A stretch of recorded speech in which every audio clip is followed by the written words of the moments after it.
Alors, bonjour, un petit tuto pour expliquer le fonctionnement du carnet de lecteur. D'abord, première chose, pour l'impression du carnet de lecteur. Parfois, il y a beaucoup de pages, donc on peut imprimer en 2 pages par feuille, si on veut. Et dans vos paramètres d'imprimerie, enfin d'imprimante, comme je vous montre, si vous avez des problèmes avec les marges,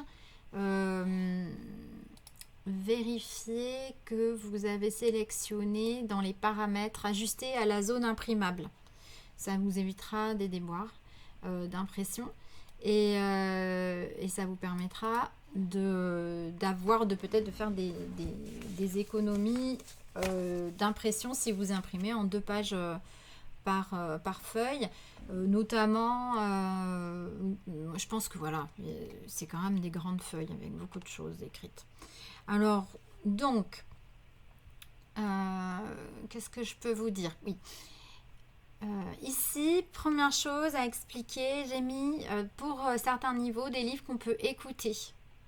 Ce sont des livres dont je vous ai mis les adresses là sur YouTube à scanner, mais qui vont faire l'objet d'activités après coup. Donc c'est pas la peine de les regarder maintenant, hein, c'est pour après, mais je vous les ai mis au début parce que je trouvais que mettre les QR codes dans la fiche, c'était pas une bonne idée. Donc voilà pourquoi vous avez cette feuille, les livres qu'on peut écouter, parce qu'on va étudier, entre guillemets, ces 2 textes qui existent sur YouTube. Donc je vous les ai mis. Ensuite, dans l'idée, c'est 2 fois par semaine, passer 45 minutes sur le carnet de lecteur. Pourquoi? Parce qu'on va y travailler la compréhension, notamment la compréhension écrite, mais aussi l'affluence, et surtout, on va garder trace des lectures personnelles de l'enfant, qui peuvent être les lectures que moi j'ai suggérées autour du thème, mais qui peuvent être aussi ses propres lectures libres et choisies. Donc c'est une activité qui est très attendue par l'éducation nationale, par l'institution.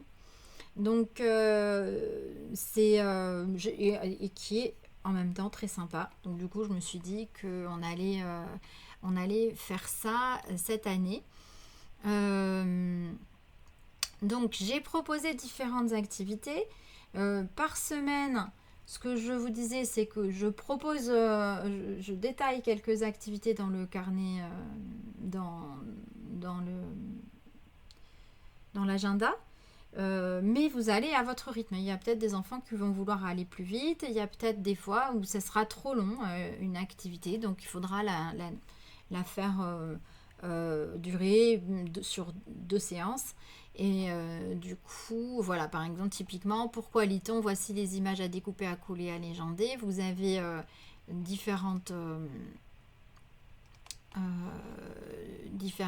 choses. Donc, on découpe les petites étiquettes et puis on dit voilà pourquoi est-ce qu'on lit. À ton avis, oui, c'est pour pouvoir lire les noms sur les panneaux. C'est pour pouvoir lire les noms des produits quand on fait les courses. C'est pour pouvoir lire un mode d'emploi, etc. Pour pouvoir connaître les règles du jeu, etc. Tout ça, c'est des choses que d'ailleurs auxquelles vous pouvez faire réfléchir aussi votre enfant. Et donc l'idée, c'est de découper les images, de les coller ici et de les légender avec l'aide de l'enfant. Ensuite, il y a différentes activités. Donc ça, ces activités, c'est une unité. On peut faire ça, le bingo des livres, on peut le faire en une séance. Le pourquoi lit-on en une séance. Donc voilà.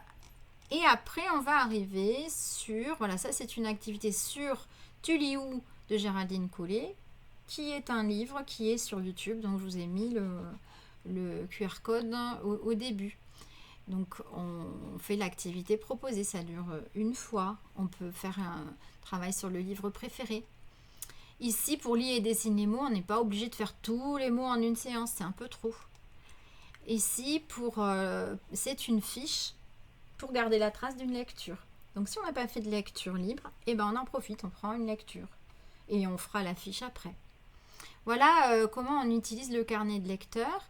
Pour les autres niveaux, c'est plus ou moins pareil, sauf qu'au lieu de dessiner le moment favori ou de coller la couverture, eh ben, on va rédiger une réponse, justifier une réponse, développer son avis, etc. Et donc, plus l'âge de l'enfant va être avancé, plus on va attendre un travail abouti. Mais de toute façon, il faut vraiment soigner la trace qu'on va avoir sur nos lectures. Ce qu'on veut, c'est que l'enfant se serve de ce carnet et montre quelle relation, crée une relation avec la lecture plutôt. Donc, en essayant que ce soit la relation la plus ludique et la plus agréable possible. À la fin du cahier, donc j'ai mis, vous pouvez évidemment réimprimer des fiches comme ça si vous avez envie. Mais à la fin du cahier, il y a aussi les livres de la période 1 où on met juste le titre des livres qu'on a lus. Et on met le nombre d'étoiles pour dire si on les a aimés ou si on les a pas aimés. Voilà comment on utilise le carnet de lecteur. J'espère que ça suffira comme explication. Si ça ne suffit pas et si vous avez besoin d'aide, vous pouvez m'envoyer des questions sur WhatsApp. Vous pouvez m'envoyer des copies d'écran, enfin des photos des carnets pour me demander mon avis. Et je vous répondrai avec plaisir. Au revoir, à bientôt.